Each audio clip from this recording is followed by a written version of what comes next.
चलिए स्टार्ट करते हैं हम लोग क्वेश्चन पेपर से। और कल मैंने आप लोगों को बता चुका हूँ सामाजिक नीति के बारे में, ठीक है। और सामाजिक नीति बता चुका हूँ, उससे संबंधित कुछ प्रश्न हैं। और ये सारी के सारे प्रश्न आप सभी के लिए उत्तराखंड मेडिकल सोशल वर्क में इम्पॉर्टेंट हो सकते हैं। तो पहला प्रश्न आपके सामने ये है कि भारत सामाजिक नीति द्वारा मानव के साथ साथ किस प्रकार के संसाधनों में वृद्धि की जाती है। ध्यान रखिएगा, सामाजिक नीति के द्वारा मानव के साथ साथ किस प्रकार के संसाधनों में वृद्धि की जाती है। नैसर्गिक होगा कि प्राकृतिक होगा कि पारस्परिक होगा कि भौतिक होगा। चार ऑप्शन है और आप मुझे जरा जवाब बताएं क्या इसका करेक्ट जवाब होना चाहिए कि सामाजिक नीति के द्वारा मानव के साथ साथ किस प्रकार के, हाँ बताइए, संसाधनों में वृद्धि हुई है। बताइए। प्राकृतिक गलत जवाब हो जाएगा यहाँ पे कि बेसिकली सामाजिक नीति समझिए, सामाजिक नीति का जो मुख्य कार्य होता है, बेसिकली जो मुख्य उसका फंक्शन होता है वो दिशा निर्देशन के लिए होता है, सिद्धांत के लिए होता है, कानून के लिए होता है, मानव कल्याण को अनुकूलित करने की स्थिति को लेकर प्रभावित करता है। तो वहाँ पर गतिविधियाँ जो भी होती है वो कहीं ना कहीं क्या होती है, प्रभाव में आती है। तो ऐसी कंडीशन पे जो सामाजिक नीति के द्वारा मानव के साथ साथ आप संसाधनों में वृद्धि कर रहे हैं तो भौतिक कर रहे हैं, ना कि प्राकृतिक। आपका करेक्ट जवाब होगा ऑप्शन नंबर आपका डी होगा। यहाँ पे भौतिक, आप बिना संसाधन के, बिना टूल्स के कैसे किसी व्यक्ति को मॉडिफिकेशन कर सकते हो, कैसे किसी व्यक्ति की समस्यात्मक व्यवहार को समाप्त कर सकते हो। आप सामाजिक नीति में क्या करते हैं भाई, सामाजिक नीति कहती क्या है, कहती है कि किसी समाज में जीवन को समग्र गुणवत्ता को बात करता है ताकि उसको भाई सक्षम बनाया जा सके, यह सामाजिक नीति कहती है। जीवन के उन पहलुओं के रूप में ढालने की बात करता है जहाँ पे उसे समाज के मुख्य धारा से जोड़ने की कोशिश हो रही है। जहाँ पे सामाजिक कल्याण की बात क्या करता है वो सामाजिक विभिन्न पक्षों में करता है। सामाजिक पक्ष हो सकता है, नैतिक पक्ष हो सकता है, भाषाई पक्ष हो सकता है, और आपका नैतिक अनैतिक जो भी पक्ष है, मतलब जितने भी पक्ष होते हैं सारे के सारे क्या होते हैं, वो इन्वॉल्व होते हैं। तो ये क्रिया विधि सामाजिक नीति के द्वारा से होता है। तो यहाँ अगर कोई करेक्ट जवाब है तो भौतिक होगा। पारस्परिक को हम लोग कहते हैं रेसिप्रोकल। रेसिप्रोकल वो बेसिकली वहाँ पे होता है जहाँ पे आपका केस वर्क और आपका सोशल वर्कर, ये दोनों की जब भूमिका होती है पारस्परिक, तब हम इसको सोचेंगे। अब प्रश्न ही कह रहा है आपसे सामाजिक नीति। एक मिनट, क्या कह रहे हैं आप? पारंपरिक लिखा है, पारंपरिक, हाँ पारंपरिक वही चीज है, पारंपरिक और पारस्परिक में कोई अंतर नहीं है, वही चीज है पारंपरिक, ठीक है, पारंपरिक।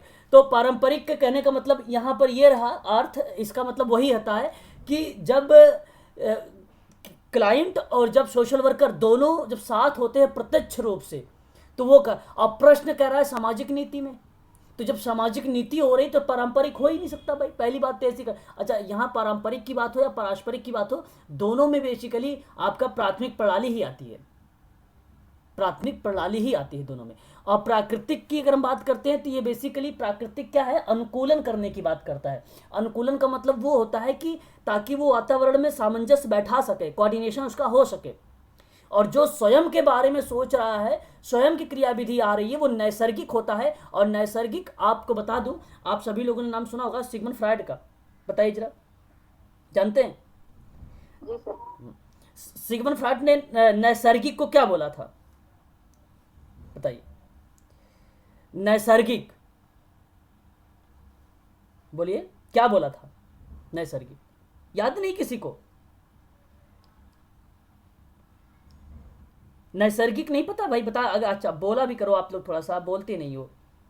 नहीं। हाँ नैसर्गिक, देखो अगर हम बात करें नैसर्गिक के बारे में, ये भी कहीं ना कहीं जो है प्रकृति को रिलेट करती है नैसर्गिक भी। जहाँ पे अगर हम आपसे बात करें, एक ऐसी गतिविधियों के बारे में बात करता है, ऐसी प्रतिक्रिया के बारे में बात करता है जहाँ पे उसको तुरंत रिजल्ट मिल रहा होता है, वो नैसर्गिक होता है। तो यहाँ आपका जो करेक्ट जवाब होगा option number D for Denmark, भौतिक। ध्यान रखिएगा, सामाजिक नीति के द्वारा से मानव के साथ साथ संसाधनों में वृद्धि हो रही है तो भौतिक होता है। ऑप्शन नंबर डी आपका करेक्ट होगा। क्वेश्चन नंबर सेकंड देखिए, कह रहा है सामाजिक नीतियों के अंतर्गत सबसे अधिक समाज के किन पहलुओं पर चयन होता है। सामाजिक नीति के अंतर्गत है बात हो रही है, और सबसे अधिक प्रभावी या सबसे अधिक समाज के किन पहलुओं पर चयन करेगा? सामाजिक हित की बात करेगा, समाज कल्याण और सामाजिक हित, कि समाज विकास करेगा और सामाजिक अनुशासन की बात करेगा, सामाजिक पर्यावरण की बात करेगा, सामाजिक जागरूकता के बारे में बात करेगा, सामाजिक स्वच्छता के बारे में बात करेगा, कि सामाजिक कल्याण के बारे में बात करेगा? यहाँ पे 4 ऑप्शन है, आपके सामने 4 ऑप्शन है। ये प्रश्न आपके आधारित है सिर्फ, अगर मैं आपसे बात करूं, केवल आपके विचारों पर। आप अगर पॉजिटिव तरीके से सोचेंगे तभी इस प्रश्न को सही तरीके से कर पाएंगे, अन्यथा नहीं कर पाएंगे। आप जरा मुझे बताएं इस प्रश्न का सही जवाब क्या होगा? उसके अंतर्गत जो है समाज के किन पहलुओं पर चयन होता है सामाजिक नीति का? सामाजिक कल्याण और सामाजिक हित। Okay, option A. Option A आ रहा है यहाँ पे भाई, ऑप्शन नंबर ए इनका करेक्ट जवाब आ रहा है। लेकिन यही आपका सही होगा। आपको अगर हम बात करें सामाजिक कल्याण और सामाजिक हित की बात करता, यही सबसे अच्छा जवाब होगा कि सामाजिक नीतियों के ही अंतर्गत समाज कल्याण की बात होती है और समाज के हित के लिए बात होती है, और यही समाज के पहलुओं को बेसिकली जो भी समस्याएं हैं उसको चयन करने की बात करता है। तो चाहे गरीबी हो, चाहे बेकारी हो, चाहे गंभीर सामाजिक समस्याएं हो, जो भी चीज़ें होती हैं, ठीक है, उसके आगे की प्रक्रिया जो है सामाजिक नीति में चलना शुरू होती है, और वो प्रक्रिया होती है समाज कल्याण के लिए, सामाजिक के अनुशासन के लिए। तो यही आपका करेक्ट जवाब हो जाएगा। Option number A for America आपका करेक्ट होगा यहाँ पर, ठीक है। समझ गए होंगे आप सभी लोग। ऐसे आप लोगों को करना है प्रश्न को। एग्जाम में अगर प्रश्न कुछ बनता है, देखो अब मान लीजिए कि आप उत्तराखंड के एग्जाम में बैठे हुए हैं, अब ये प्रश्न आ गया और आपसे कह रहा है कि निम्नलिखित में से कौन एक सामाजिक नीति का लक्ष्य नहीं है। अब आप बैठे हैं, अब आप जरा दिमाग लगाइए कि सामाजिक निर्योग्यता को दूर करना। अब निर्योग्यता का मतलब एक प्रकार से वही जो समस्याएं हैं। फिर कहता है कि आर्थिक निर्योग्यता को कम करना, मतलब देखो ये भी देखो, निर्योग्यता का मतलब कम कर रहा है, मतलब एक प्रकार से दूर करने की बात कर रहा है, उन्मूलन करने की बात कर रहा है आर्थिक का, ठीक है। जो आर्थिक कमजोरी है उसको कम करने की बात कर रहा है, मतलब थोड़ा सा इंप्रूव करने की कोशिश कर रहा है आर्थिक में। फिर अगर हम बात करते हैं बाधित समुदाय जो है उसको पुनर्स्थापित करने की बात कर रहा है। मतदान का अधिकार जो है सुपुर्द का मतलब होता है डिलीवरी करना। अब बताओ ये लक्ष्य कौन सा नहीं होगा, जरा मुझे बताइए लक्ष्य कौन सा नहीं होगा? D, very good. यहाँ पे आपका जो जवाब आया है अभी कि आप कह रहे हैं डी होगा, डी ही सही इसका करेक्ट जवाब लग भी रहा है, और ये है भी डी, इसमें कोई दो राय नहीं, ये है भी डी, ठीक है। तो इस प्रश्न का सही जवाब option number D for Denmark होगा। सामाजिक निरोग्यता को दूर करता है, आर्थिक जो है आर्थिक चीज़ों को कम करता है। अगर मान लीजिए कमजोर है आर्थिक रूप से तो उसको मजबूत करने की बात कर रहा है। यहाँ पे पॉजिटिव चीज़ें थोड़ा सा सोचिए, कम करने की बात है अगर जो सेंटेंस समझ में ना आए। और बाधित समुदाय को पुनर्स्थापित करने की बात करता है, पुनर्वासित करने की बात करता है, ये भी लक्ष्य है उसका। लक्ष्य बहुत सारे हैं। पीड़ित मानवता के दुखों और कष्टों को कम करना होता है, जीवन स्तर के असमानताओं को कम करना होता है, परिवार कल्याण की बात करता है अगर हम तो उसकी सेवाओं में वृद्धि करने की बात करता है, महिलाओं और पुरुषों के समान रूप से विकास करने की बात करता है, एक समानता की बात करता है, एक समान अवसर देने की बात करता है। ये सभी के सभी सामाजिक नीति है, ठीक है। तो ये प्रश्न बनते हैं, और जिन बच्चों का सही जवाब आया है ऑप्शन नंबर डी, ठीक है भाई, उन्हें मिलते हैं 2 नंबर, ठीक है। करेक्ट जवाब होगा ऑप्शन नंबर 4 यहाँ पे डी। आगे बात करते हैं। फिर आपको क्या करना है, एग्जाम में बैठे और अपने मन से करिए प्रश्न को। सामाजिक नीति के अंतर्गत महिलाओं और पुरुषों के एक समान अवसर। अभी देखो मैंने आपसे बताया भी था कि भाई ये उद्देश्य के रूप में इसका नाम में एज इट इज यही लिख दिया था, यही बता दिया था। तो उपलब्ध करवाने वाले एकमात्र उद्देश्य क्या हो सकते हैं? समान अधिकार देना, देश को मजबूत बनाना, महिला सशक्तिकरण को प्रोत्साहन देना, जेंडर गैप को कम करना। सारे ऑप्शन सही लग रहे हैं। अच्छा, ए। अब देखो, अब समझो एक बार जरा, ऑप्शन नंबर डी की थोड़ा ध्यान देना। जेंडर गैप को कम करना, बात को जरा समझिएगा आप लोग। अगर महिलाओं और पुरुषों का समान अवसर उपलब्ध करा रहे हैं इसके उद्देश्य से, तो क्या जेंडर गैप को कम कर रहे हैं? जेंडर गैप कम कर रहे हैं भाई? कहां से होगा? तो फिर आप यही आपको बताना था यहाँ पे कि एक समान अवसर देने की बात करते हो तो समान अधिकार की बात भी कर रहे हो आप लोग, ठीक है। ध्यान से मेरी बात सुनिएगा आप सभी लोग कि इसके सामाजिक नीति के अंतर्गत महिलाओं और पुरुषों को एक समान अवसर उपलब्ध कराने का एकमात्र उद्देश्य क्या होना चाहिए? एकमात्र उद्देश्य क्या होना चाहिए, और उसके उद्देश्य की पॉइंट ऑफ व्यू से बोल रहा है, तो क्या आपको देश को मजबूत बनाना होना चाहिए, कि आपको महिला सशक्तिकरण को प्रोत्साहन करना चाहिए, कि जेंडर गैप को कम करना चाहिए? आप जरा मुझे बताइए, जेंडर गैप जो लोग कह रहे हैं कि लड़कियां जो होती हैं वो डॉल से खेलती हैं, जो बॉयज़ होते हैं वो एरोप्लेन से खेलते हैं, गन से खेलते हैं, ये कहीं ना कहीं लैंगिक भेदभाव का एक प्रकार से रिप्रेजेंट करता है। हमें इसी को कम करना है। तो बताइए जरा, ऑप्शन नंबर यहाँ पे डी फॉर डेनमार्क सही नहीं होगा? डी फॉर डेनमार्क की अगर मैं बात कर रहा हूं आप लोगों से, यही आपका करेक्ट जवाब है। इनमें से आपको सबसे ज्यादा प्राथमिकता किसको देनी है, जो सबसे ज्यादा आपको सही लगे प्रश्न ऑप्शन। प्रश्न अगर आप ध्यान से नहीं पढ़ेंगे तो क्वेश्चन 100% आप गलत करके आएंगे। प्रश्न को ध्यान से पढ़िए, ठीक है। आगे बात करते हैं क्वेश्चन नंबर 5 के बारे में। कह रहा है कि निम्नलिखित में से किसे सामाजिक कार्यक्रम की श्रेणी में शामिल नहीं किया जाता है। प्रश्न को विचार करो कि कह रहा है कि सामाजिक कार्यक्रम है और कह रहा है कि श्रेणी में शामिल नहीं किया जाता है, और नहीं को आप सर्कल बनाइए और लगाइए ऑप्शन। क्वेश्चन नंबर 5 बताइए कि कह रहा है कि सामाजिक और आर्थिक परिवर्तन लाना। भाई बताइए, अच्छा सामाजिक कार्यक्रम की श्रेणी में हम क्यों करते हैं, ऐसे कार्यक्रम क्यों बनाते हैं? हम यही बनाते हैं कि समाज में परिवर्तन आए, आर्थिक चीजों में भी परिवर्तन आए। बिल्कुल आप सोचते हैं, और ये सोचना भी चाहिए आप लोगों को। ये करेक्ट जवाब है आपका। उपेक्षित वर्गों का समग्र कल्याण किए। अच्छा, ये तो ऑप्शन में मुझे बताने की जरूरत नहीं, आप लोग जान रहे होंगे, ये तो होता ही होता है। अब प्रश्न पूछा है नहीं, प्रश्न पूछा है नहीं, तो हमें नहीं को ढूंढना है। तो ये भी होता है, ये भी होता है, या तो ऑप्शन सी होगा या तो ऑप्शन डी होगा, दो में से कोई एक होगा।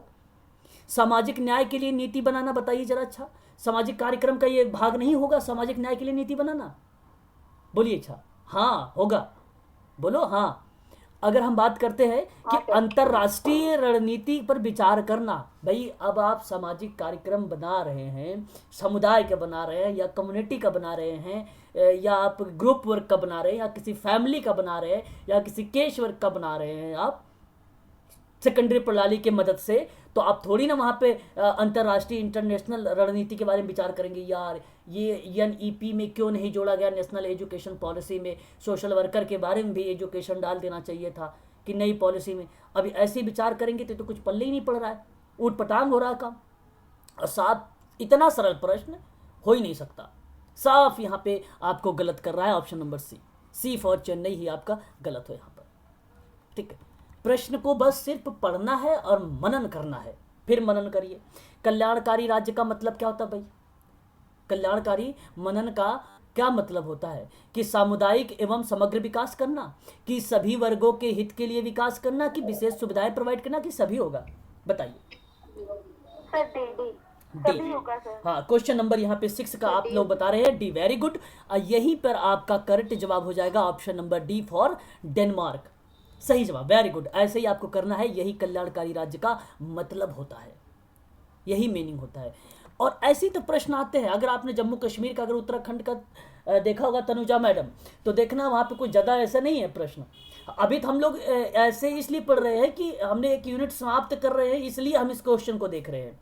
और जब मैं मिक्स करवा दूंगा, जैसे आप शाम की क्लास लेते हैं 8 बजे वाली, तो उसमें मिक्स होता है, तो बहुत सारे प्रश्न हर एक यूनिट से आया हुआ आता है, तब आपको समझ में आता होगा कि भाई हाँ ये चीज़ें। तो सामाजिक नीति से इतने ही में से प्रश्न आने वाले हैं, इससे बाहर कुछ नहीं उसके विचार करेगा और कि सामाजिक नीति में क्या हो सकता है। एक प्रश्न और देखिए, क्वेश्चन नंबर 7, कि सामाजिक नीति के संदर्भ में कौन सा एक प्रारूप की श्रेणी के अंतर्गत नहीं। फिर देखो नहीं, भाई साहब नहीं तो आज का ट्रेंड चला हुआ है ना, आजकल का ये ट्रेंड है। नहीं नहीं नहीं नहीं प्रश्नों में बताइए क्या होना चाहिए। ठीक है भाई, यहां पर आप डी बता रहे हैं, ठीक है। अगर हम बात करें क्वेश्चन नंबर 7 के बारे में, आप कह रहे हैं डी, तो मैं आपको बताता हूं। सामाजिक नीति के संदर्भ में, सामाजिक के पॉइंट ऑफ व्यू से सोचिए, वो प्रारूप कौन कौन से होते हैं। मैंने प्रारूप कल बताया भी था, याद है किसी को प्रारूप के बारे में? मैंने कल की क्लास में प्रारूप बता चुका हूं। कल्याणकारी प्रारूप था एक, मैंने बता चुका हूं सामाजिक सुरक्षा का प्रारूप था, मैं कल ही बताया हूं अभी आपको उदारीकरण का प्रारूप था, पीडीएफ देख लेना, प्रजातांत्रिक प्रारूप था। अब बताओ कौन सा प्रारूप नहीं है? प्रयोजनकारी प्रारूप कहीं बोला मैंने? नहीं बोला ना। तो फिर ऐसे प्रश्न अगर आप गलत करेंगे फैक्ट के रूप में, तो समझ लीजिए ये आपके लिए हानिकारक है। तो ये चीज़ आप ध्यान रखिएगा। Option number C for Chennai. कल की पीडीएफ आप लोग जरूर देखिएगा, ये प्रश्न आया था उसमें, मतलब करवा चुका हूं मैं प्रारूप के बारे में। ठीक है, आगे बात करता हूं। क्वेश्चन नंबर 8 कह रहा है कि सामाजिक नीतियां जो हैं इस प्रकार बनाई जाती हैं, ध्यान सुनिए, जो सामाजिक नीति है, जो सोशल पॉलिसी है, वो इस प्रकार बनाई जाती है कि कोई भी व्यक्ति, अब देखिए थोड़ा सा प्रारूप के अंदर चला गया व्यक्ति, अभी प्रश्न कहाँ चला गया है, प्रारूपों के अंदर चला गया है। अब तक तो प्रारूप पूछा था 3-4 होते हैं, अब उसके अंदर चला गया है कि कोई भी व्यक्ति वैधानिक सीमाओं के दायरे में रहकर अपने व्यक्तित्व का सर्वांगीण विकास करेगा। तो बताइए कौन सा प्रारूप कह रहा है, बोलिए जरा। अगर कोई व्यक्ति वैधानिक से, वैधानिक का मतलब होता है अथॉरिटी, वैधानिक का मतलब क्या होता है, अथॉरिटी होता है, उसकी सीमाओं के दायरे में रहकर। ओके ओके ओके, चलिए बहुत बढ़िया। यहाँ पे अभी जवाब भी आ गया भाई। क्वेश्चन नंबर 8 का सही जवाब ए आ रहा है इन लोगों का। चलो मैं बता देता हूँ, प्रजातांत्रिक, वेरी गुड, बहुत बढ़िया। यहाँ पे सही जवाब आया है option number D for Denmark. ये जो प्रजातांत्रिक है ना, ये कहता है कि इस प्रकार नीति बनाओ कि नीतियों का लाभ राज्य के संपूर्ण लोगों का हो, जहाँ पे समूह हो, समुदाय हो, परस्पर जो भी चीज़ें मिल रही हैं, जहाँ पे लोकतांत्रिक के माध्यम से हम नीतियों का इस प्रकार विकास कर रहे हैं कि वो क्रियान्वित हो रही हैं, वो कार्य कर रही हैं, और वहाँ पे व्यक्तियों का वैधानिक सीमाओं के अंतर्गत अपने व्यक्तित्व का सर्वांगीण विकास कर रहा है, मनोसामाजिक विकास हो रहा है, शारीरिक विकास हो रहा है, नैतिक विकास हो रहा है, उसका भाषाई विकास हो रहा है, ठीक है, बहुत सारे विकास हो रहे हैं विभिन्न प्रकार के पक्षों के रूप में। तो प्रजातांत्रिक प्रारूप लोकहित पर आधारित होता है, इसलिए आपका सही जवाब ऑप्शन नंबर ए होगा। सही जवाब दिया है आपने, option number A for America. तो यही चीज आपको समझा, जब कभी प्रश्न पूछे आपसे कि एक व्यक्ति है कोई और उस व्यक्ति का व्यक्तित्व सर्वांगीण विकास कर रहे हो, भाई उसका व्यक्तित्व का विकास कर रहे हो, तो कैसे होगा वो प्रजातांत्रिक पर, जब तक समाज में जाएगा ही नहीं तो फिर उसका विकास कैसे होगा सोशल का। मैं तो अभी आप पढ़ेंगे आज शाम की 6 बजे वाली क्लास में अच्छा कल भी पढ़े थे आपने, अगर ज्वाइन किए होंगे पढ़े होंगे आपने संस्कृति को लेकर। संस्कृति कहां से सीखता है व्यक्ति, कहां से अर्जित कर रहा है, समाज से ही, समाज से ही तो, वो जन्मजात तो है नहीं, तो समाज में ही जाकर, तो ये प्रजातांत्रिक प्रारूप है ये सभी के सभी। सही जवाब है आपका ऑप्शन नंबर ए। प्रश्न को समझो, से केवल प्रश्न को समझो। फिर आगे प्रश्न देखता है, भारतीय संविधान के किस भाग में सामाजिक कल्याण के विषयों पर चर्चा नहीं करता। बताइए कौन सा ऐसा विषय है जो भारतीय संविधान सामाजिक कल्याण कर विषय के बारे में चर्चा ही नहीं करता। प्रस्तावना, मौलिक अधिकार, नीति निर्देशक सिद्धांत, केंद्र सरकार, राज्य। बताइए, प्रश्न अच्छा है, प्रश्न अच्छा है। क्वेश्चन नंबर 9 सही जवाब दीजिए, ले ली आप लोग। मौलिक अधिकार, मौलिक अधिकार, ओके अच्छा। चलो मैं बताता हूं अब आप लोगों को। यहां अगर कोई करेक्ट जवाब है, आपका सही जवाब होगा यहां पर केंद्र राज्य संबंधित। केंद्र राज्य संबंधित आपका यही सही जवाब होगा ऑप्शन का। ठीक है, मैं आपको बताता हूं कि भारत के संविधान को वो भाग पूछा है कि जिस भाग में सामाजिक कल्याण के विषय में चर्चा ही नहीं हुई है।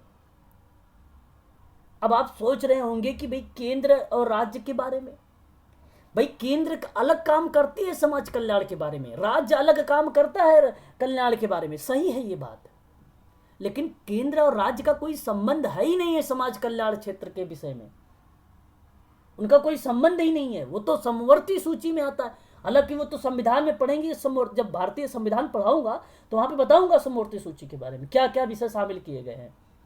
ठीक है, बाकी प्रस्तावना में भी कल्याण के बारे में बात की गई है। नीति निर्देशक सिद्धांत जिसको आप बोलते हो डीपीएसपी, इसमें भी किया गया है। मौलिक अधिकारों के बारे में भी चर्चा हुई है। मौलिक अधिकार बताता नहीं है सामाजिक कल्याण के बारे में भाई, छह मौलिक अधिकार हैं।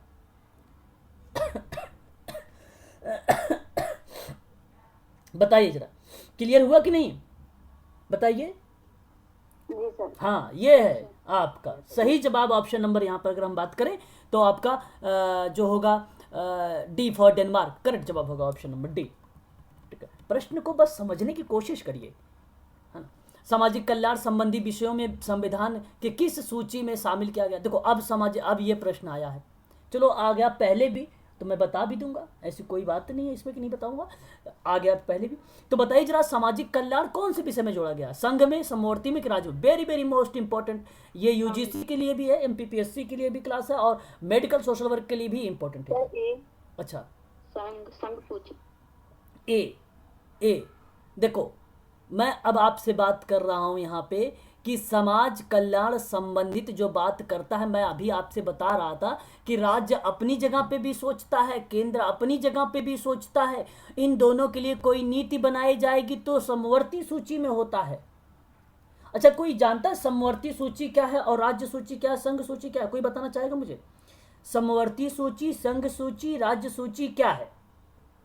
कोई बताना चाहेगा? संघ में वो विषय केंद्र जी के होते हैं और राज्य सूची में वो आते हैं जो राज्य सरकारों को निर्देशित किए जाते हैं। इनके अलावा एक समवर्ती सूची में दोनों के चलो विषय आते हैं। ठीक है, ठीक। तो देखो मैं आपको बता दूं, आप सही बता रहे हैं। जैसे आप सभी लोगों को पता होगा, आप सभी लोगों ने पढ़ा होगा सातवीं अनुसूची, सातवीं अनुसूची पढ़ा। थोड़ा सा टॉपिक नहीं हटके है, लेकिन मैं थोड़ा सा कॉन्सेप्ट बताना चाहता हूं, आप लोग इसे ध्यान रखिएगा, ये भी प्रश्न बन जाता है कभी कभी। सातवीं अनुसूची में बेसिकली क्या किया गया, वर्णित किया गया है यहाँ पे क्या नाम है, संघ सूची, राज्य सूची और समवर्ती सूची के बारे में। नाम से आपको पता है, जब कभी भी आप पढ़ते हैं संघ का तो सीधा सीधा सा मतलब बना लेते हैं आप सभी लोग कि केंद्र सरकार कानून बनाती है भैया, ये सारा चीज़ आएगा उसका मैटर। आप सीधा आपको पता है ये बातें। और आप लोग ये भी जानते हो कि भाई कि पहले जो उसका मूल विषय था 97 था, अब इसका विषय बढ़ा दिया गया है, 100 हो गया है। कहीं कहीं 101 भी मिल जाता है ना, कहीं कहीं 101 मिल जाता है, लेकिन बेसिकली जो है 100 और 101 दोनों एक साथ नहीं आएंगे, तो आप या 100 लगाएं या तो 101 लगाएं, ठीक है, वही आपका सही हो जाएगा। जैसे अगर हम बात करते हैं सेना की रक्षा की बात हो, रक्षा की बात हो, रेल डाक की बात हो, बचत की बात हो, ऊर्जा की बात हो, नागरिकता की बात हो, आपका जो है नागरिकता, ध्यान रखिएगा, नागरिकता की बात, बैंकिंग की बात हो, जनगणना की बात हो, ये सभी की सभी चीज़ें जो है कहाँ कहाँ पे आती है, संघ में आती है। ये तो क्लियर हो गया होगा आपको, बताइए क्लियर हो गया ना। अब बात करते हैं राज्य सूची के बारे में। राज्य सूची क्या कहती है? राज्य सूची कहती है कि भैया राज्य सरकार कानून बनाएगी अपना। इस संविधान में कुल टोटल अगर हम बात करते हैं 66 विषय शामिल किए गए, वर्तमान में इसमें 61 विषय हैं, इसमें वर्तमान में 61 विषय हैं। अगर हम बात करते हैं यहाँ पर समवर्ती सूची के बारे में, तो इसके अंतर्गत राज्य और केंद्र दोनों सरकार बना सकती है, सामाजिक कल्याण दोनों नहीं बना सकता है। बताओ, राज्य में बन रहा है अगर कोई सामाजिक कल्याण के लिए नीति, तो वो नहीं इसमें फॉलो होगी कि, और संघ में बन रहा है तो कोई इसमें नहीं फॉलो होगा। आप जरा अपने मन से सोच कर बताइए, क्या ये नहीं होगा? जहां पे दोनों सरकार कानून बना रही वो सामाजिक कल्याण नहीं कहलाएगा? ये तो एक सिंपल सी बात थी और आपको इसे ध्यान रखना चाहिए था। ये जो है, जब वर्तमान समय में, जब मूल समय में बात किया जाए तो 47 विषय थे, आज के समय में 47 विषय थे और आज के समय में 52 विषय हैं। ठीक है, याद रखिएगा, ये भी इंपॉर्टेंट है, ये भी इंपॉर्टेंट है अपने आप में। ठीक है, क्लियर हो गया होगा, है ना। चलिए आगे बढ़ते हैं, कोई दिक्कत तो नहीं ना? बोलिए एक बार। बोलते नहीं हो आप लोग, बोला करो। आगे बढ़े, क्वेश्चन नंबर नेक्स्ट लीजिए। सामाजिक जो है, समाज की स्थापना का प्रस्ताव सर्वप्रथम किस वर्ष पारित किया गया? अच्छा प्रश्न है, बताइए। क्वेश्चन नंबर लो, मैं 5 मिनट और करूंगा, उसके बाद टॉपिक लूंगा। क्वेश्चन 5 मिनट और करूंगा, बताइए। क्वेश्चन नंबर 11 का सही जवाब।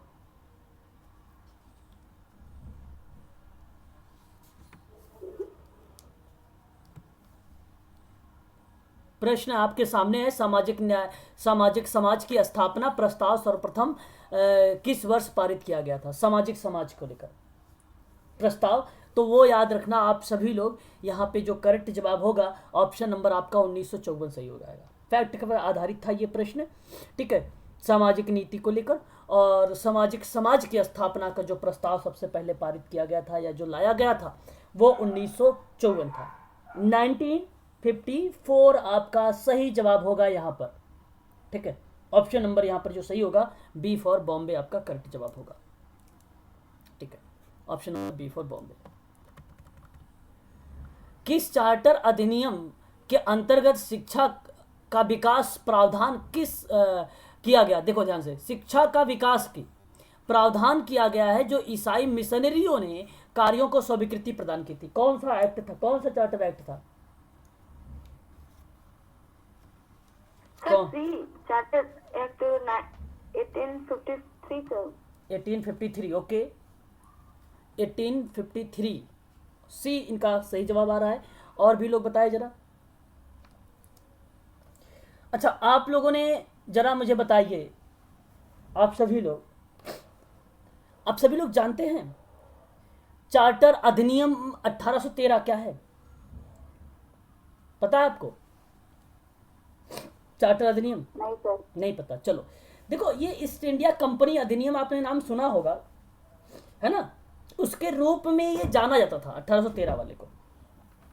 और इसी अधिनियम में यूके का मतलब आप जानते होंगे, यूनाइटेड जो है किंगडम, जिसको हम बोलते हैं ब्रिटेन, जो संसद ने जारी किया था। और वो ब्रिटिश ईस्ट इंडिया कंपनी को सतत तरीके से भारत में कंपनी पर शासन करने के बारे में बात करता था। चाय और अफीम का व्यापार, चीन के साथ व्यापार को छोड़ना, कंपनी का वाणिज्य के बारे में बात करना, समाप्त करना, बढ़ावा देना, इत्यादि बातें जो होती है ये करता था चार्टर एक्ट जो है 1813 का।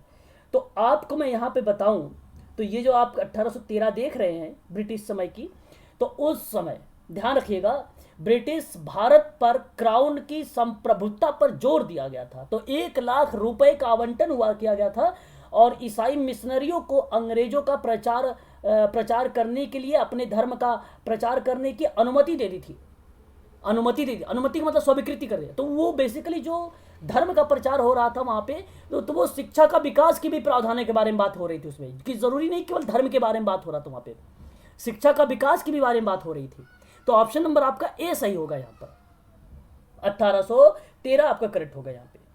ठीक है, समझ में आया? 1813 आपका यहाँ पे करेक्ट होगा। बोलिए, समझ में आया कि नहीं समझ में आया? बोलिए एक बार।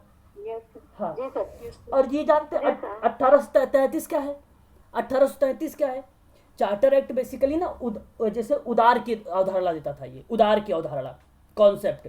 तो ये भी यूके में ही संसद का नियम था, पारित किया गया था। ये भी ईस्ट इंडिया कंपनी के अगले 20 वर्षों तक के लिए भारत पर शासन करने का अधिकार दे दिया था। ये एक्ट था, ये अधिनियम था कि चार्टर अधिनियम जो था 1833 वाला, ये कह रहा था कि 20 वर्षों के लिए जो है भारत पर शासन करने का अधिकार था। तो ये क्रियाविधि बेसिकली ईस्ट इंडिया कंपनी के माध्यम से ये चीज़ें जो है संसद के द्वारा पारित कर दी गई थी। तो ये बात इसमें कहा गया था 1833 वाले में। ठीक है, और 1853 के बारे में अगर हम बात करें तो ये जानते हैं क्या है? अभी किसी ने बोला भी था मेरे से 1853 में ये बेसिकली बोर्ड ऑफ कंट्रोल के जो सदस्य हुआ करते थे, जिनके मान लीजिए सचिव हुआ करते थे, कोई अधिकारी हुआ करता था, तो उसका वेतन ब्रिटिश सरकार तय करती थी। वेतन वगैरह बोला था, शिक्षा नहीं बोला था। किसी ने बोला था शायद, शिक्षा नहीं बोला था, वेतन बोला था 1853 का। ठीक है, क्लियर हो रहा है कि नहीं क्लियर हो रहा है? बताइए जरा एक बार, बोलिए। हाँ, अगर हम बात करते हैं 1893 का क्या था? 1893 का क्या था? कोई बताना चाहेगा 1893 का क्या था? इसमें भारत में जो था जनरल गवर्नर के परिषदों की संख्या बताई गई थी 4। ठीक है, उसमें 1893 को है ना।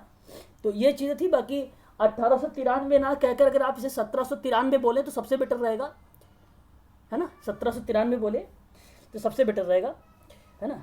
वो है ये 1793 का। ठीक है, जहाँ पे जांच पड़ताल किया जाता था, जांच विचार विमर्श किया जाता था, वो था ये। ठीक है, ऑप्शन आपका यहाँ पे सही जवाब हो जाएगा, option number A for America. विधवा पुनर्विवाह अधिनियम आपको याद होगा कि 1861 का है। बताओ जरा। ईश्वरचंद विद्यासागर। हाँ, ईश्वरचंद विद्यासागर करेक्ट जवाब। ऑप्शन नंबर यहाँ पर जो होगा सही जवाब ऑप्शन नंबर ए करेक्ट होगा आपका। ठीक है, महादेव गोविंद रानडे के नाम जानते होंगे, मैंने पढ़ाया भी है आप लोगों को। कौन सा समाज की इन्होंने स्थापना किया है? बताइए। प्रार्थना समाज। बोलते नहीं हो यार आप लोग, बोला करो थोड़ा सा। हाँ, प्रार्थना समाज। और राधा कांत देव, आपने नाम सुना होगा, लेकिन मैंने अभी इसके बारे में शायद चर्चा नहीं किया था राधा कांत देव के बारे में। ठीक है। ये बेसिकली अगर हम बात करें तो ये भी संस्कृति के संरक्षण के पक्षधार थे। ये पक्षधार का मतलब उसी के एक प्रकार की अगर हम बात करें तो उसी के विद्वान थे ये राधा कांत देव, ठीक है ना। तो ये याद रखिएगा इनके परिपेक्ष में कि संस्कृति के संरक्षण के लिए ये जाने गए थे। तो ये बंगाल के नवजागरण के बेसिकली क्या माने जाते हैं, जनक माने जाते हैं, बंगाल के माने जाते हैं, ठीक है। इनको कहा जाता है, ये चीज़ें याद रखेंगे थोड़ा सा। और आगे अगर हम बात करें गोपाल कृष्ण गोखले के बारे में, तो सर्वेंट ऑफ इंडिया सोसाइटी नाम सुना है आपने, मैंने बताया भी था आप लोगों से, है ना, 1905 में ये था। तो इसका सही जवाब नंबर ए करेक्ट हो जाएगा यहाँ पे, है ना। ये प्रश्न जो है अंतिम है, इसके बाद मैं आप लोगों से चर्चा करूंगा। अच्छा 15 तक कंप्लीट करवा देता हूँ, फिर उसके बाद मैं टॉपिक लेता हूँ। क्वेश्चन नंबर 14 बताइए जरा कि समाज कल्याण के क्षेत्र में स्वयंसेवी संगठनों के प्रयासों से प्रोत्साहित करने एवं सुदृढ़ बनाने के लिए 1953 में किस बोर्ड की स्थापना हुई थी। केंद्रीय समाज कल्याण बोर्ड की स्थापना हुई थी, जिसने उनका अध्यक्ष का नाम बताइए जरा आप। दुर्गाबाई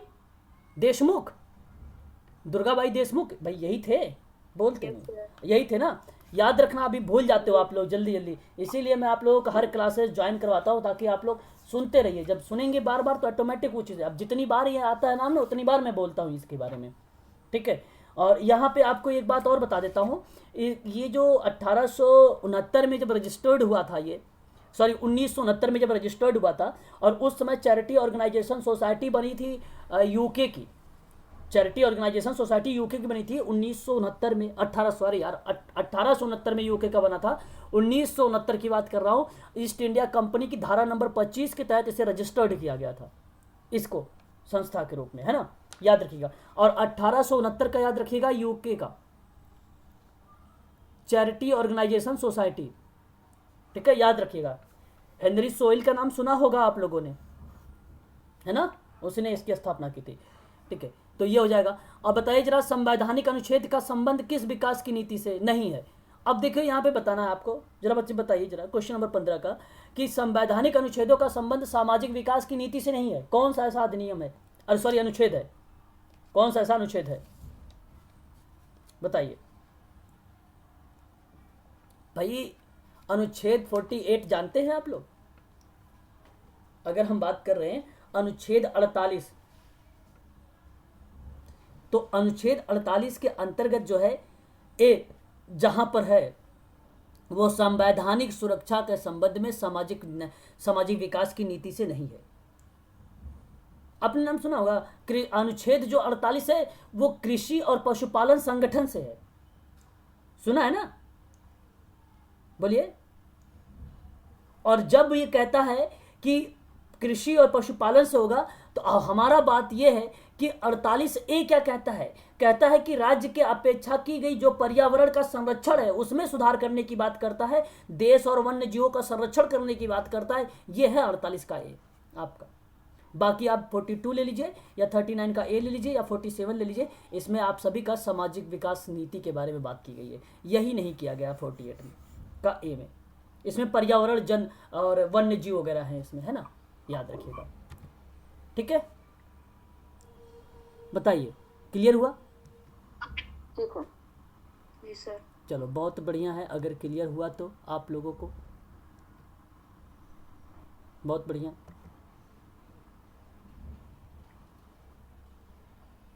एक मिनट,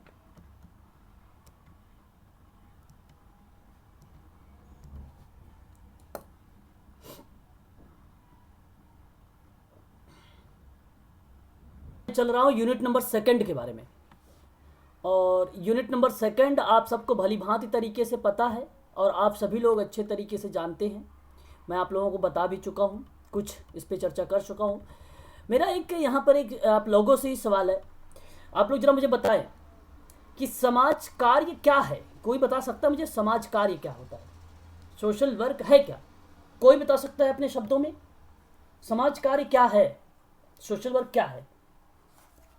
अगर आपसे पूछा जा रहा है तो आप बताएं जरा, सोशल वर्क क्या है, बताएं। नहीं पता आप लोगों को सोशल वर्क क्या है? भाई मदद करता है समाज कार्य। अगर हम बात करते हैं जो पीड़ित व्यक्ति होते हैं उनकी मदद करता है वो, सहायता करता है और उन्हें समाज की मुख्य धारा से जोड़ता है, और वो भी वैज्ञानिक विधि के माध्यम से, अपनी प्रविधियों के माध्यम से, कौशल के माध्यम से, और अपने जो है ज्ञान के माध्यम से। उसको हम लोग बोलते हैं समाज कार्य। हम बात कर रहे हैं आप सभी लोगों से यूनिट नंबर 2 के बारे में, समाज कल्याण सेवाओं के बारे में हम लोग बात कर रहे हैं। और समाज कल्याण सेवाएं जो हैं वो भारत में क्या क्या चीज़ें हैं, किस तरह, उसके बारे में बात करें। उससे पहले आप लोगों को थोड़ा सा जानना पड़ेगा कि समाज कार्य है क्या। तो आप सब लोगों को पता होगा कि समाज कार्य एक सहायता मूलक कार्य होता है, मैंने अभी आपको बोला भी था।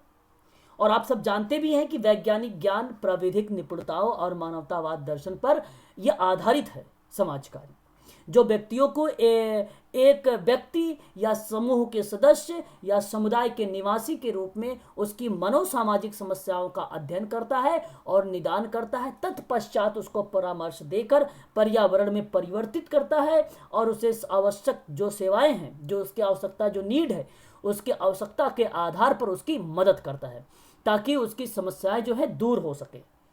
ऐसा काम करता है सामाजिक कार्यकर्ता। ये आप लोग करते हैं काम, ये सब। तो आपको पता होना चाहिए वैज्ञानिक ज्ञान, आपको पता होना चाहिए प्रविधि, आपको पता होनी चाहिए कौशल निपुणताएं, आपको पता होना चाहिए मानव दर्शन। जब ये सारी चीज़ें पता होगी तभी आप सोशल वर्क कर पाएंगे, अदरवाइज नहीं कर पाएंगे। तो समाज कार्य इंपॉर्टेंट टॉपिक है। सोशल वर्क में सबसे पहले हम अध्ययन करते हैं, उसके बाद हम निदान करते हैं, निदान करने के बाद हम उपचार करते हैं, उपचार के बाद हम मूल्यांकन करते हैं, मूल्यांकन के बाद हम अपना सेशन समाप्त करते हैं, सेशन समाप्त करने के बाद हम फीडबैक लेते हैं। ये काम होता है समाज कार्य में। अब यही जब कर लेंगे आप तो धीरे धीरे जो प्रक्रिया आपकी बढ़ेगी, वो प्रक्रिया किधर बढ़ रही है, ये एक सेवा के रूप में बढ़ रही है। अब वो सेवा कैसे दे रहे हैं इंडिया में, योजनाओं के माध्यम से, कार्यक्रमों के माध्यम से दे रहे हैं हम लोग। तो अभी देखेंगे आप लोग आगे भी, है ना। अभी एक साधारण शब्दों में आपने नाम सुना होगा एल्ट्रियाल जो है फ्रीडलैंडर के बारे में, है ना, वाल्टर एंड्रियास फ्रीडलैंडर के बारे में सुना होगा। ये कहते हैं कि समाज कार्य वैज्ञानिक ज्ञान और मानवीय संबंधों में निपुणताओं पर आधारित है और एक व्यावसायिक सेवा है जो व्यक्तियों के अकेले अथवा समूहों में सामाजिक, व्यक्तिक संतोष अथवा स्वतंत्र प्राप्त करने में सहायता प्रदान करती है। ये एक परिभाषा के रूप में बताने की कोशिश की जा रही है आप लोगों से कि यह है समाज कार्य। तो रिकॉल हो गया होगा आप लोगों को, मैंने पहले भी बता भी चुका था आप लोग एक बार, लेकिन आप लोगों को पता दोबारा से हो गया होगा कि वैज्ञानिक ज्ञान, मानवीय संबंध, प्रविधि, निपुणताओं पर आधारित होगा। प्लस में जो समाज कार्य है वो व्यवसाय सेवा है, और ये अकेले भी करता है, केस वर्क के रूप में भी करता है, ग्रुप वर्क के रूप में भी करता है, कम्युनिटी वर्क के रूप में भी करता है। उसको स्वतंत्रता देता है, स्वतंत्रता प्राप्त कराता है। ये आपको पता हो गया होगा। अब बात करते हैं समाज कल्याण क्या है। समाज कल्याण क्या होता है। समाज कल्याण समाज सेवाओं और संस्थानों की एक संगठित प्रणाली है। एग्जाम में प्रश्न एक बार यूजीसी में पूछा गया था कि समाज कल्याण क्या है भाई, सुमलित को लेकर। अब जिनको पता ही नहीं होगा कि सेवाएं और संस्थाओं की एक संगठित प्रणाली होती है समाज संगठन, जो व्यक्ति की उसकी जीवन और स्वास्थ्य की संतोषजनक स्तर प्राप्त करने के लिए व्यक्ति और समूह की सहायता उपलब्ध कराता। बात वही है जहां से उसे समाज की मुख्य धारा से जोड़ने की कोशिश कर रहा है। यह है समाज कल्याण। फिर कह रहा है कि समाज कल्याण के अंतर्गत वे सभी कार्यक्रम नीतियां आती हैं जो विशिष्ट लक्षित व्यक्तियों और कल्याणार्थ निरूपित एवं संचालित की जाती हैं। सदियों से समाज कार्य एक स्वैच्छिक और मानवता पर आधारित कार्य कर रहा है, जो व्यक्ति, परिवार, समाज की विपदा के समय सहायता क्या करता है, मदद करता है उसका। और यही क्रियाविधि आपकी क्या कहलाती है, समाज कल्याण। तो दो परिभाषाओं से आप समझ गए होंगे कि सोशल वेलफेयर कहते किसे हैं। चलिए आगे बढ़े आप। अब ये जो आप देख रहे हैं समाज कल्याण के बारे में, ठीक है, अब हम आगे आप लोगों से बात करेंगे, ठीक है भाई। समाज कल्याण सेवाएं भारत में जो भूमिका है वो किस तरीके से है। तो भारतीय संविधान की मुख्य विशेषताएं हैं कुछ, अगर मैं बात कर रहा हूं तो कुछ मुख्य विशेषताएं हैं। तो जैसे कल्याणकारी राज्य की स्थापना करना होगा, संविधान की प्रस्तावना और राज्य की नीति निर्देशक तत्वों को स्पष्ट करना होगा, और यह हमारा लक्ष्य है कि सामाजिक कल्याण और प्रस्तावना भारतीय लोगों को सामाजिक, आर्थिक, राजनीतिक न्याय सुरक्षित प्रदान करने का वादा करती है। तो जो समाज कल्याण सेवा है वो भारतीय संविधान की कुछ मुख्य विशेषताएं हैं। उस मुख्य विशेषताएं से कल्याणकारी राज्य की स्थापना होती है, और संविधान की जो प्रस्तावना है, राज्य के नीति निर्देशक तत्व हैं, मौलिक अधिकार जो हैं, वो सभी के सभी सामाजिक कल्याण है। अभी आपने प्रश्न भी देखा होगा, अभी प्रश्न करवा रहा था आप लोगों को। क्या मेरी आवाज वगैरह जा रही है कि नहीं क्लियर, बताइए जरा एक बार। अभी आपने जो देखा है समाज कल्याण के बारे में प्रश्न है, उसमें यही लिखा था ना, ऑप्शन में एक था कि सामाजिक कल्याण के बारे में सामाजिक नीति निर्देशक तत्व था, एक ऑप्शन में था मौलिक कर्तव्य था, एक ऑप्शन में क्या था, डीपी आपका एक प्रस्तावना था।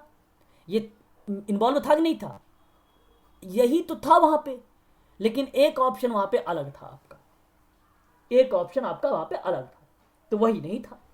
तो समाज कल्याण में ये देखिए, ध्यान रखिएगा, राज्य के नीति निर्देशक तत्व भी आती हैं, संविधान की प्रस्तावना भी आती है, ठीक है, और आपके मौलिक कर्तव्य भी आते हैं जो सामाजिक कल्याण से संबंधित होते हैं। वो आर्थिक रूप से भी विकास करता है, राजनीतिक रूप से उसको न्याय को लेकर उसको सुरक्षा भी प्रदान करता है। अब उसमें अगर हम बात करें भारत के जो नीति निर्देशक तत्व हैं, कुछ अनुच्छेद हैं, जैसे अनुच्छेद नंबर 38 की बात करते हैं। 38 जानते होंगे सभी लोग, 38 बोलते हैं इसको। मैं आपको बता दूं कि ये राज्य के लोक कल्याण के वृद्धि के लेकर सामाजिक व्यवस्था बनाता है। ये राज्य की ऐसी सामाजिक व्यवस्था जिसमें सामाजिक, आर्थिक, राजनीतिक और राष्ट्रीय जीवन के सभी संस्थानों को एक प्रकार से अनुप्रमाणित करता है। ये भरसक प्रभावी रूप से उसकी स्थापना ना हो चलेगा वो, लेकिन संरक्षण करके लोक कल्याण की समृद्धि करने का जो प्रयास करेगा वो अनुच्छेद नंबर 38 खुद कहता है आपका नीति निर्देशक तत्व के अंतर्गत। तो ये अनुच्छेद आपका शामिल है साफ शब्दों में, इसमें कोई दो राय नहीं है। जब कभी प्रश्न आपसे बनता है या पूछा जाता है कि कल्याणकारी राज्यों के बारे में बताइए जरा आप, या भारत के कल्याणकारी चीजों के बारे में बताइए, भारत देश के बारे में, तो अनुच्छेद 38 जो रहेगा वो आपको कहीं ना कहीं रिप्रेजेंट करेगा सामाजिक, आर्थिक, राजनीतिक, राष्ट्रीय जीवन को लेकर, उसको सेवाओं को लेकर, राष्ट्रीय जीवन की सेवाओं को लेकर रिप्रेजेंट करेगा। तो ये आपका हो जाएगा अनुच्छेद नंबर 38।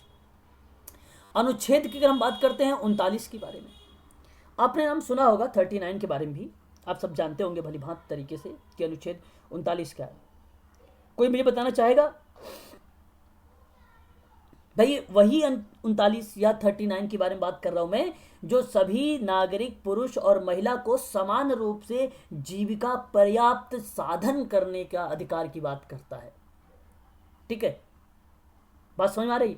आप यहां पर ना अनुच्छेद 39 के बजाय आप ए लिख लीजिए, ये शायद सबसे अच्छा रहेगा, सुटेबल रहेगा, क्योंकि भौतिक और अभौतिक साधनों को बेसिकली सकेंद्रण को रोकना होता है। ये 39 जो केवल 39 की बात कर रहा, 39 की बात करता है, जहां पे राज्य, महिला और बालक और पुरुषों के अवस्था को ध्यान में रखना पड़ता है। तो समान कार्य के लिए समान वेतन की व्यवस्था जो की गई है वो 39 में की गई है, 39 में की गई है ना, 39 में की गई है। लेकिन अगर आपसे बात, ये प्रश्न बन रहा है, पूछ रहा है आप सबसे कि 39 का ए की अगर हम बात कर रहे हैं यहाँ पे, तो ये सबसे बेटर रहेगा, क्योंकि ए अच्छा माना जाएगा, क्योंकि यहाँ पे पुरुषों और महिलाओं के समान रूप से जीविका के पर्याप्त साधन के प्राप्त करने की बात करता है।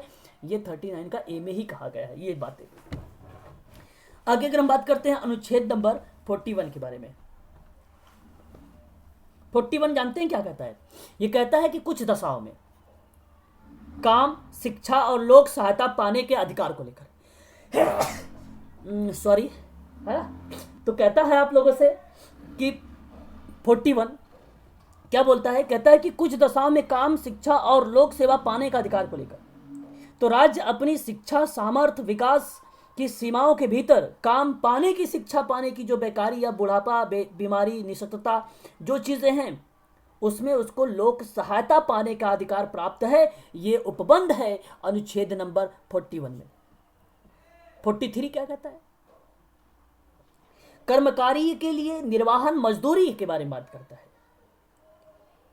जिसमें आपसे यह बताता है कि राज्य अपनी आर्थिक सामर्थ्य और विकास की सीमाओं के भीतर ध्यान रखिएगा आप सभी लोग, जिसमें आपसे बोलता है कि कृषि के, उद्योग के, आर्थिक संगठन के, सामाजिक सांस्कृतिक अवसर को प्राप्त करने का प्रयास करता है, तो वो आपका कौन सा होता है? 43 होता है, जिसमें ग्राम में, गांव में लघु उद्योग, कुटीर उद्योग वैयक्तिक और सहकारी आधार पर बढ़ाने का प्रयास किया जा रहा है।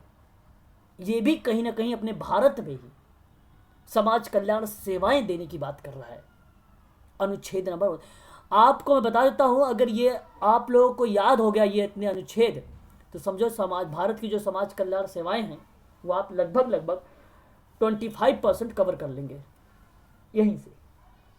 ठीक है, अनुच्छेद नंबर 46 की बात करते हैं। अनुसूचित जाति, अनुसूचित जनजाति, अन्य दुर्बल वर्ग के शिक्षा को लेकर, उसके आर्थिक संबंधी हितों को लेकर, जहां पे राज्य जनता के दुर्बल वर्गों की विशिष्टता के रूप में, स्पेसिफिक के रूप में, अनुसूचित जाति, अनुसूचित जनजातियों के शिक्षा के बारे में, उसके अर्थ संबंधी हितों के बारे में सावधानी रखने की बात करता है। उसके अगर मान लीजिए किसी व्यक्ति का शोषण हो रहा है तो उसको रक्षा प्रोवाइड भी कर रहा है। यह आपका करता है अनुच्छेद नंबर 46। तो इतने अनुच्छेद आप लोग को थोड़ा सा ध्यान रखना पड़ेंगे। ये सभी की सभी जो हैं, हम बात करें कल्याणकारी राज्य की स्थापना में तो एक अहम भूमिका निभाता है ना। तो याद रखिएगा, ये भी इंपॉर्टेंट था। आगे बात करते हैं। हेलो बताइए सर, एक्ट 38 रिपीट कर दीजिए। 38 कहता है आपसे कि जो लोक कल्याण है उसकी वृद्धि करना, सामाजिक व्यवस्था बनाए रखना, सामाजिक, आर्थिक, राजनीतिक न्याय जो राष्ट्रीय जीवन के लिए सभी संस्थानों में क्या हो, एक प्रकार से अनुप्रमाणित हो, वहां पे अभिवृद्धि किया जाए। लोक कल्याण की अगर हम बात करें तो उसकी वृद्धि करने का प्रयास किया जाए। ये 38 कहता है, ये 38 कहता है। क्लियर हो गया? आगे देखिए, बताइए एक बार। आगे हम बात करते हैं। सामाजिक सुरक्षा को भारत सरकार के द्वारा 7 शाखाओं में विभाजित किया गया। स्वास्थ्य सेवा, वृद्धावस्था, सेवानिवृत्त लाभ, बेरोजगारी बीमा, जीवन और दिव्यांगता बीमा, मातृत्व और चाइल्ड केयर लाभ, ग्रामीण नौकरी की गारंटी और खाद्य सुरक्षा। ये सामाजिक सुरक्षा की बात जब कर रहा है, भारत में कल्याण की बात कर रहा है, तो उसके लिए कुछ शाखाएं बनाई गई थी सामाजिक सुरक्षा के लिए भारत के द्वारा। कहा कि भैया स्वास्थ्य सेवाओं के लिए बना दो, वृद्ध व्यक्तियों के लिए बना दो, बेरोजगारी के लिए बीमा बना दीजिए, जीवन के लिए जो दिव्यांग व्यक्ति हैं, जो विकलांग व्यक्ति हैं, उनके लिए बीमा बना दिए, जो मातृत्व हैं, जो माताएं हैं, उनके लिए बनाइए, बच्चों के देखभाल के लिए बनाइए, गांव में जो नौकरियों हैं उनके लिए बनाइए, खाद्य सुरक्षा के लिए बनाइए, किसानों के लिए बनाइए। ये सभी की सभी जो सुरक्षाएं थी भारत सरकार के द्वारा इसको विभाजित कर दिया गया था कि तुम भाई WHO के हो, तुम तो स्वास्थ्य सेवाएं वगैरह देखो। ठीक है, ये सारी चीजें अलग अलग लेवल पर डिवाइड कर दिया गया। राष्ट्रीय सामाजिक सहायता कार्यक्रम, आपने नाम सुना होगा, पता है आप लोगों को? कोई मुझे बताना चाहेगा क्या है ये? कोई भी मुझे बताना चाहेगा? बताइए। राष्ट्रीय सामाजिक सहायता कार्यक्रम 1995।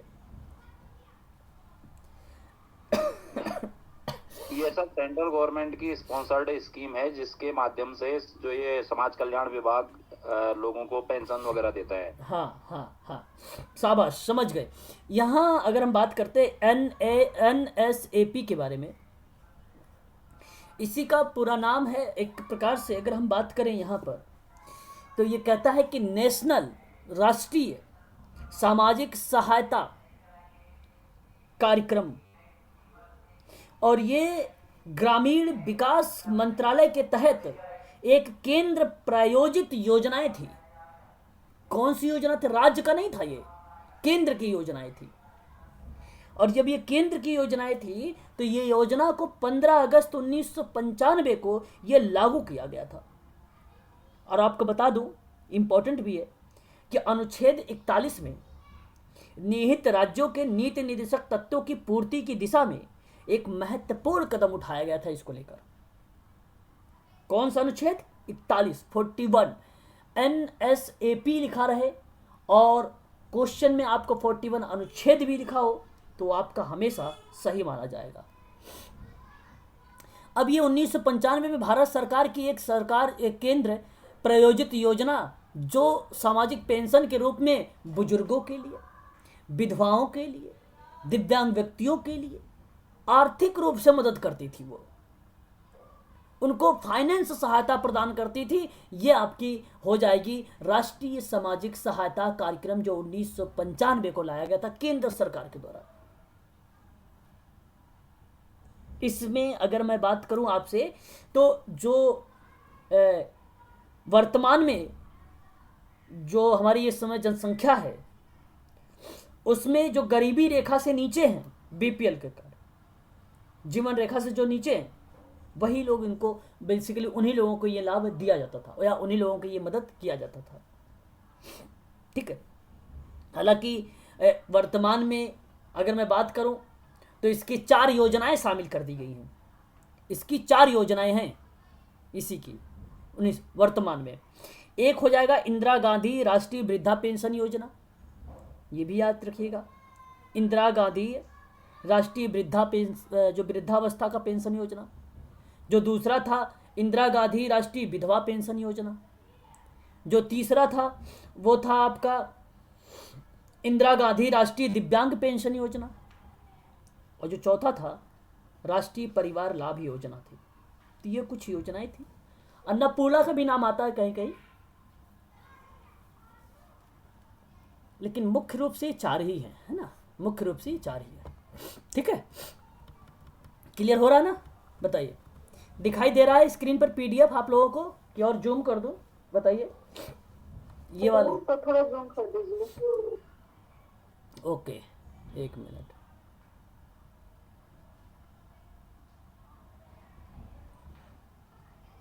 थोड़ा सा 1 मिनट। अब मैं आपसे बात कर रहा हूं यहाँ पे। तो इस तरीके से इन्होंने जो है समाज कल्याण सेवाएं जो है प्रोवाइड की गई। और जब समाज कल्याण सेवाएं जब प्रोवाइड की जाती थी तो योजनाएं, कार्यक्रम महिलाओं और बच्चों और अनुसूचित जाति, अनुसूचित जनजातियों के लिए विभिन्न प्रकार के विषय भी प्रस्तुत किए गए। तो एक था आपका कि महिला और बाल विकास को लेकर, जो महिला और बाल विकास को लेकर था उसमें कहा गया था कि भाई महिलाओं और बच्चों यानी बाल विकास जो विभाग है उसकी स्थापना 1985 में तो हो गई थी, जो मानव संसाधन विकास मंत्रालय के अंतर्गत आता था। और यही उद्देश्य था उसका कि महिला और बच्चों के समग्र विकास को बढ़ावा देना, ये इसलिए इसको लाया गया। तो ये बेसिकली मैं जो आपको बता रहा हूँ आप ध्यान से सुन लीजिए। ये समान उद्देश्य को प्राप्त करने की दिशा में, समान उद्देश्य को प्राप्त करने की दिशा में योजनाएं, कार्यक्रम और महिला और बच्चे और अनुसूचित जाति, अनुसूचित जनजाति से संबंधित संस्थानों का बेसिकली इसको प्रस्तुत किया गया। तो उसी में से एक था महिला और बाल विकास। और जो महिला और बाल विकास विभाग है इसकी स्थापना हुई थी 1985 में। पता है किसी को? 1985 में, जो मानव संसाधन विकास मंत्रालय का एक अंग के रूप में जाना जाता था। इसका उद्देश्य था कि महिला और बच्चों का समग्र विकास करना, महिला और बच्चों का समग्र विकास करना। ठीक है। और फिर अगर मैं बात करता हूं, ये 30 जनवरी 2006 को इस विभाग को मंत्रालय का दर्जा दे दिया गया और इसका उद्देश्य बना महिला और बच्चों का समग्र विकास। बस इतनी बात आप लोगों को यहां से इस वाले पॉइंट से याद रखनी है। आगे अगर हम बात करते हैं परिवार परामर्श केंद्र योजना, कोई बताना चाहेगा क्या है ये?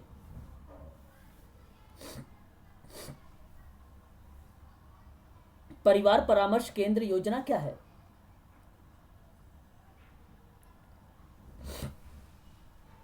बोल नहीं रहे हो आप लोग।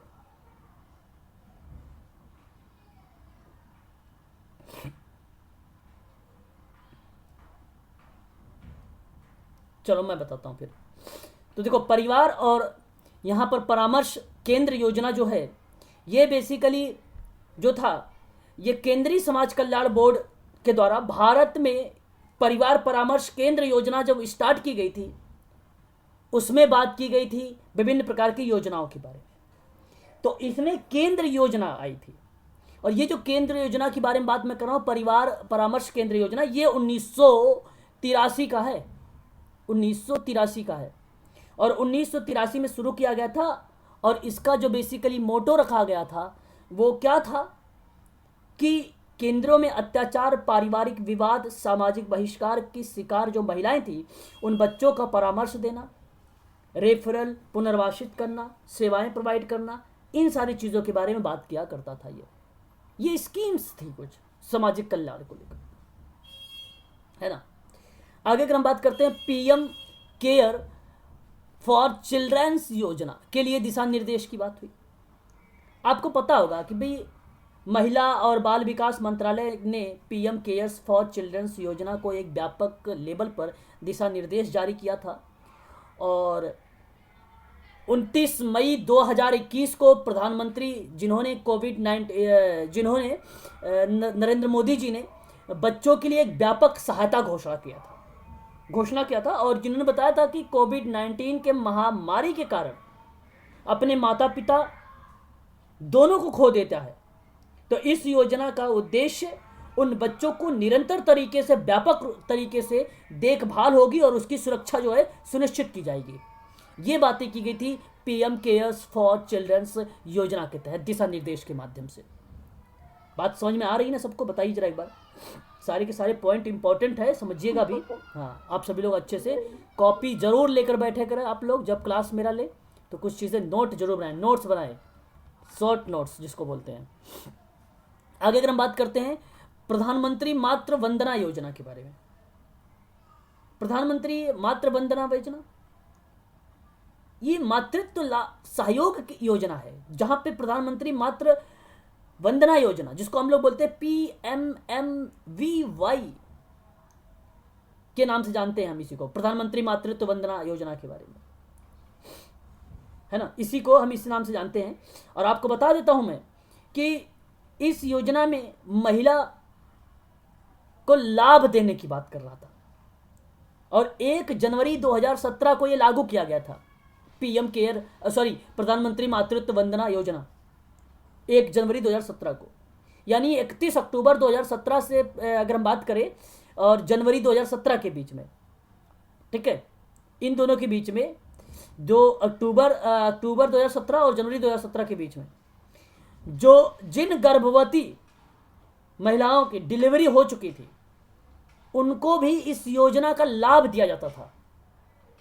ध्यान रखिएगा, ये भी पॉइंट इंपॉर्टेंट है। ये पॉइंट इसलिए इंपॉर्टेंट है आप लोगों के लिए क्योंकि एग्जाम में पूछा जा सकता है आप सबसे, प्रश्न इंपॉर्टेंट है। और काम करने वाली महिलाओं की मजदूरी के नुकसान की भरपाई करने के लिए जो मुआवजा की बात करता है, ये प्रधानमंत्री मातृत्व वंदना योजना ही करता है। इसका मोटो यही है। गर्भवती महिला या स्तनपान कराने वाली माताएं को स्वास्थ्य में सुधार करने की बात करता था, यही योजना है। ध्यान रखिएगा, ये भी इंपॉर्टेंट है अपने आप में भी। बालकों के अगर हम बात करें दत्तक ग्रहण मार्गदर्शक का सिद्धांत के बारे में, आपने नाम सुना भी होगा, इसके बारे में भी आप जानते भी होंगे अच्छे तरीके से। तो इसमें बेसिकली दत्तक ग्रहण के लिए जो है बालकों के संबंध में कई ऐसी क्रिया हैं, मार्गदर्शक के सिद्धांत में भी है, निवासी भारतीय के लिए दत्तक ग्रहण की प्रक्रिया के रूप में भी हो, अनुसूचित जितनी अनुसूचियां हैं उनसे संबंधित है, ठीक है। तो कई ऐसी चीज़ें हैं, ठीक है। तो यहाँ पे आप ये याद रखिए कि जो यहाँ पर मैं बात कर रहा हूँ बालकों के दत्तक ग्रहण को लेकर, तो मार्गदर्शन का सिद्धांत के बारे में विस्तार जो है यहाँ पर बताता है। और ये आपको बता दूँ 2015 में लाया गया था, 2015 में लाया गया था। आपने नाम सुना भी होगा किशोर न्याय बालकों की देखरेख संरक्षण अधिनियम 2000 का जो नियम था, इसमें कुछ फॉलो हुआ था। फिर स्टेफनी जॉन बेकर बनाम राज्य अन्य करके था, एक केस हुआ था, जो मामला मानवीय उच्चतम न्यायालय के तारीख को एक प्रकार से निर्णय के रूप में 2013 में भी आया था, लेकिन ये इतना इंपॉर्टेंट नहीं है, उसमें डीप में मत जाइए आप लोग, ठीक है, वो ज़्यादा डीप में चला जाएगा। लेकिन आप इतना याद रखिए कि मार्गदर्शक सिद्धांतों को बालकों के दत्तक ग्रहण का शासित करने वाले जो मार्गदर्शक सिद्धांत था वो 2015 का ही था। 2015 का था। ठीक है, उसे आप लोग ध्यान रखिएगा।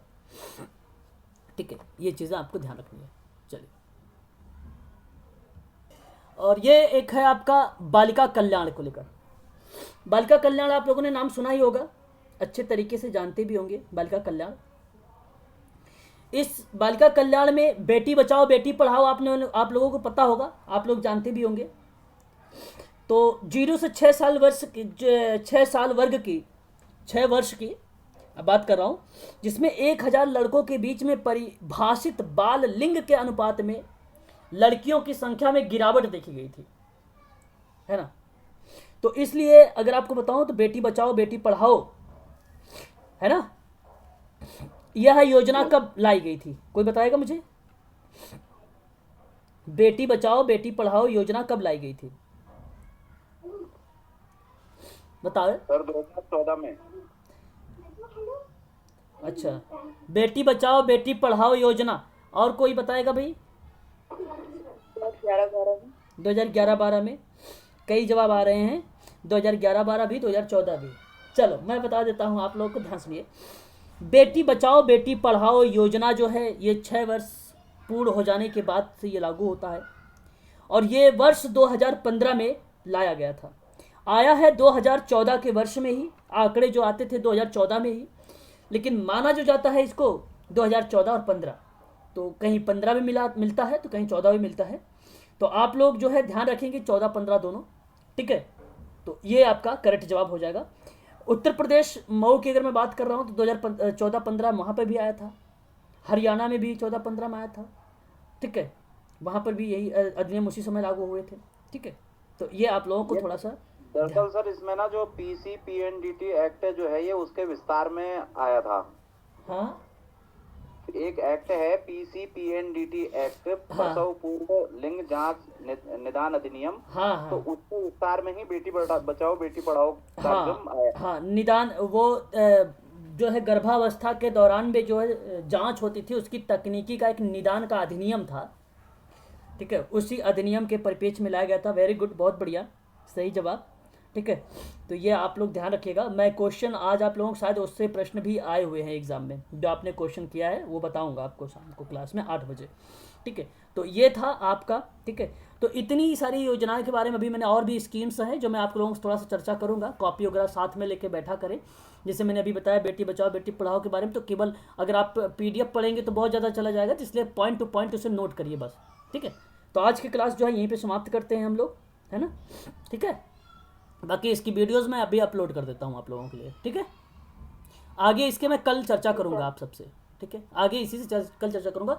इंटरेस्टिंग चैप्टर भी है और ये थोड़ा सा बहुत इंपॉर्टेंट चैप्टर भी है, ठीक है, इसलिए हमें इसे थोड़ा सा ध्यान से पढ़ना है और आराम से भी पढ़ना है, और नोट्स जरूर बनाइएगा अपनी कॉपी पर आप सभी लोग, ठीक है, क्योंकि उसे लिखिएगा जरूर। यूनिट नंबर 2 चल रहा है, तो यूनिट नंबर 2 लिख कर आप उसके नीचे पॉइंट टू पॉइंट लिखते जाइए, समझते जाइए कौन कौन सी चीज़ें मैं बता रहा हूँ लिखने के लिए, वो इंपॉर्टेंट है, ठीक है। चलिए।